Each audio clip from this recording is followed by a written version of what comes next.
Now that the weapon knows you, here's the blueprint it runs. The propaganda blueprint: precision, repetition, emotion. Here's what most people miss.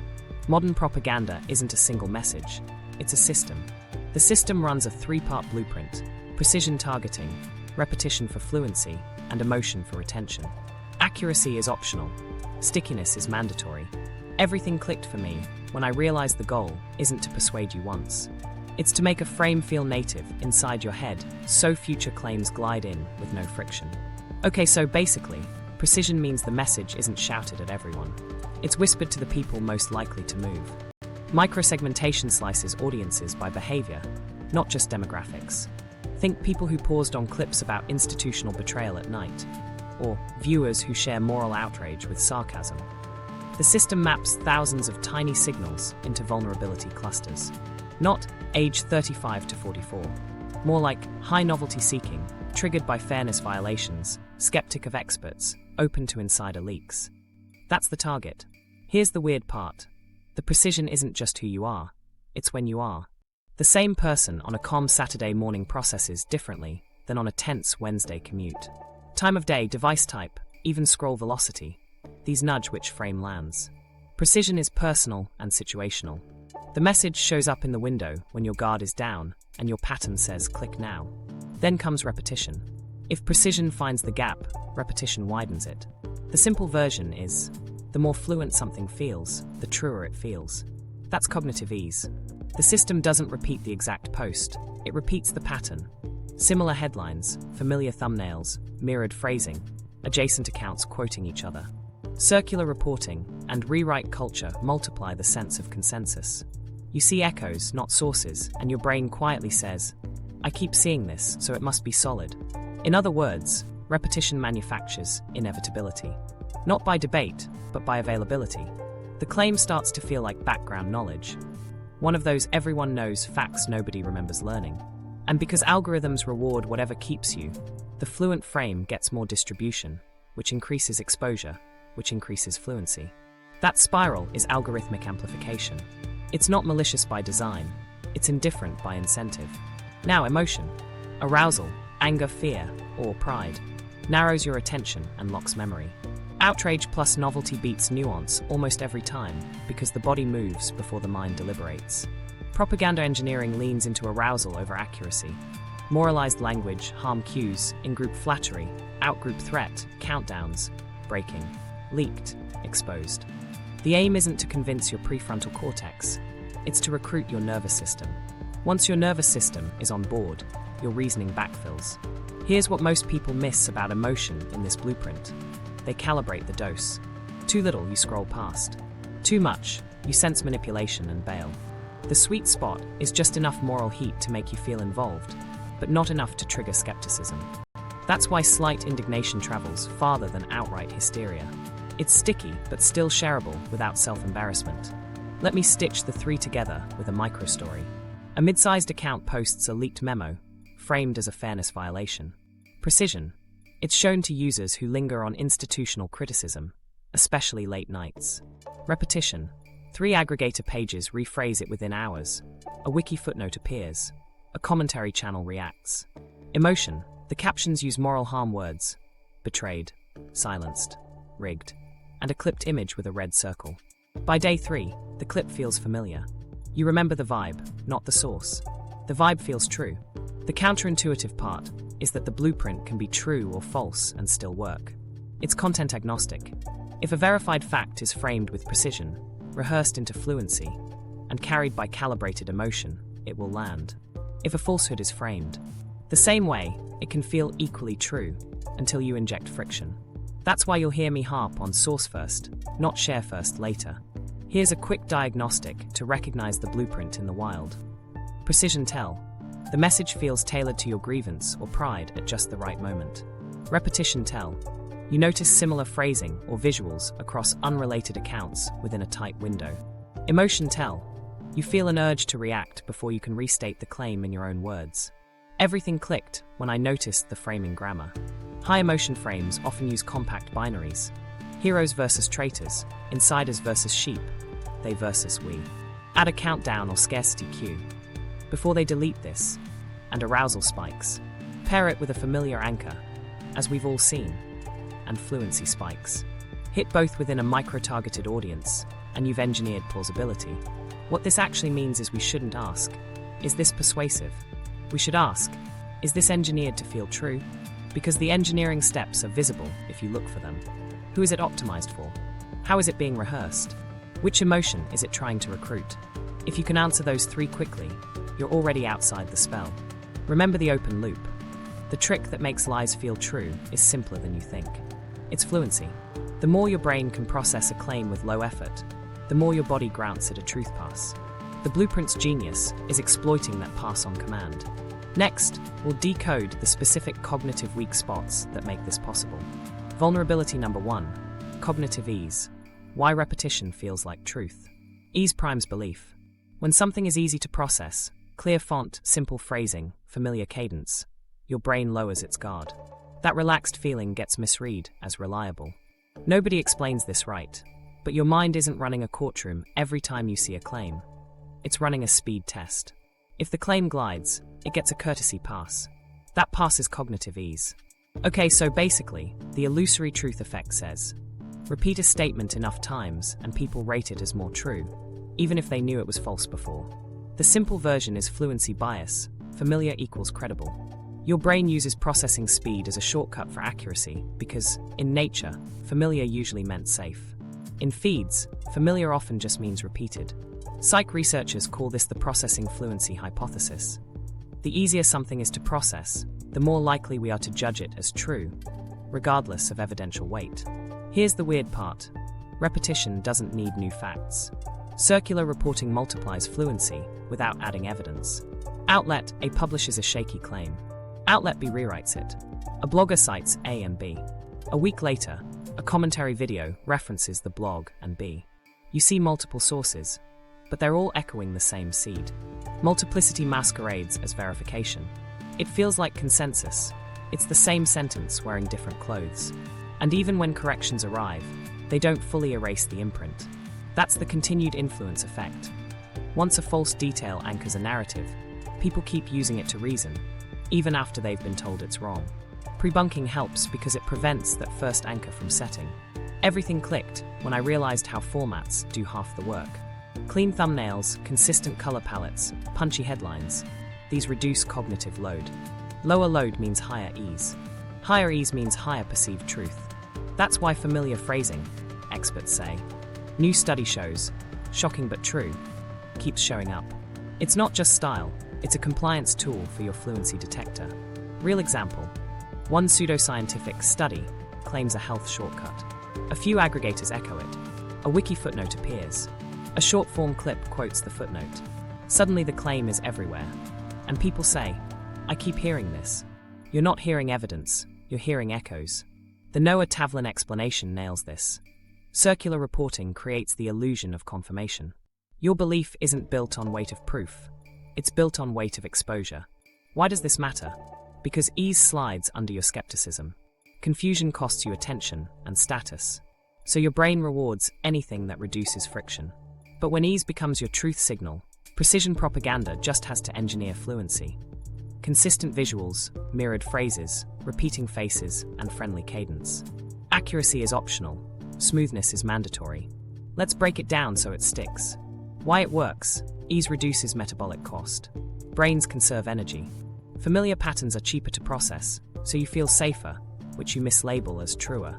What it is: illusory truth effect, processing fluency hypothesis, fluency bias, and availability. Things you've seen become easier to retrieve. Easy retrieval feels like common knowledge, and smooth processing masquerades as accuracy. How it's built: rewrites, summaries, and algorithmic resurfacing. LLMs now condense secondhand text, adding confident tone while diluting originals. Confidence plus brevity equals fluency. Why it sticks even after correction. The continued influence effect. People keep relying on the myth's outline and reasoning, even post-correction, especially if the correction is less fluent than the original claim. Here's what most people miss. Contradictions can be fluent too. If opposing claims are packaged with the same polished cadence, each can feel true in isolation. The map in your head stops being evidence-based and starts being vibe-based. You hold, "I've heard that" as proof. Microstory. I once skimmed a thread claiming a simple fix for screen time addiction. It sounded right. Short sentences, crisp bullets, confident verbs. Later I found the study it cited didn't say what the thread claimed. But the thread felt true because I'd seen 3 similar posts that week. The vibe was fluent. The facts were thin. The counterintuitive part is that adding facts can reduce belief if they add friction. A dense paragraph with caveats feels harder, so you rate it as less persuasive, even if it's more accurate. That's why outrage beats nuance on watch time. Nuance imposes costs. Outrage greases the rails. So how do you defend without turning into a full-time fact-checker? You don't fight ease with effort alone. You add strategic friction at the right moment. Source first, not share first. Before you repost, ask, where did this start? If you can't find the first publication or dataset in 30 seconds, pause. That single habit collapses circular loops. Context before claim. Can you restate the claim in your own neutral words without the emotional frame?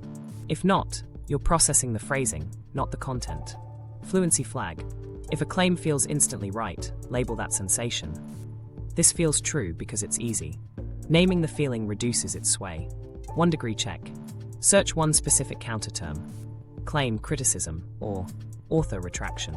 If nothing shows up, your fluency may be outpacing scrutiny. Friction cues. Switch fonts or reading mode on long posts, or read on desktop instead of phone. Tiny design changes slow you enough to notice gaps. Specific example walkthrough. A viral post says, "New evidence proves X." You run the source first habit. The citations point to articles that reference each other, not the original dataset. You do a 1 degree check. X study methodology. You find a statistician's critique noting small sample size. That alone doesn't disprove X, but it shatters the illusion that repetition equals verification. Fluency drops, skepticism rises. What this actually means is that ease is a useful cue for comfort, not for truth. Treat fluency like sugar. Fine in small doses, hazardous as a staple. If a message glides too smoothly, add grit. Ask for the first source, the date, and the incentive. Ease primes belief. Next, emotion locks it in. When anger or awe rides on top of fluency, your judgment narrows and your memory seals. That's where arousal hijack does its work. Vulnerability number 2, arousal hijack. Anger and awe override judgment. Ease primes belief, but emotion locks it in. High arousal, anger, fear, awe, tribal pride, narrows your attention and speeds up action. That tunnel vision is great for survival, terrible for judgment. When arousal spikes, your brain prioritizes do something over, is this true? Algorithms learn that fast because arousal extends watch time, drives comments, and triggers shares. So they lean into what your nervous system can't ignore. This is also where knowledge neglect shows up. Even when you know better, you default to the fluent, emotional take under arousal, sidelining accurate knowledge because your body moves first. Okay, so basically, the body moves first. Heart rate bumps, palms warm, pupils dilate. Attention sticks to threat or glory. In that state, nuance feels irrelevant. You look for clear villains and heroes, not caveats and confidence intervals. Propaganda engineering exploits this by pairing moralized language with simple binaries. Words like betrayal, corrupt, traitor, purge, sacred, patriot carry built-in heat. Add an urgency cue, breaking, leaked, before they delete. And you've got a reflex, not a reflection. Here's what most people miss. The platforms don't need to know the content to tune the dose. They watch your physiology by proxy. Rapid replays, sudden pauses, comment bursts, rewinds on a single sentence. Those micrometrics predict which emotional notes keep you. Then the system serves more of that note, not necessarily more of that topic. If rage kept you, rage returns, maybe with a new target. You think you're following issues. You're following your own arousal signature. Everything clicked when I noticed how moral language changes virality. Claims wrapped in moral harm spread farther because they recruit identity and anger at once. You're not just reading a post, you're defending a value. The more you defend, the deeper the learning signal the system records, and the more it shows you similar cues. That's how outrage becomes a habit loop. Microstory. One post takes a cheap shot at your side. You quote reply to clap back. That reply teaches the model you'll spend minutes in thread when insulted. Within days, new posts needle the same nerve with slightly different phrasing. You feel like you're standing up for something. The model just learned how to get you to linger. You've been trained. The counterintuitive part is that or hijacks you too, just with a smile. Or says, "This is bigger than me," which can suspend skepticism the same way fear does. Pair a sweeping soundtrack, slow zoom, and a hero narrative with national symbols, and your analytic mode dials down. That's why manufactured hero stories travel.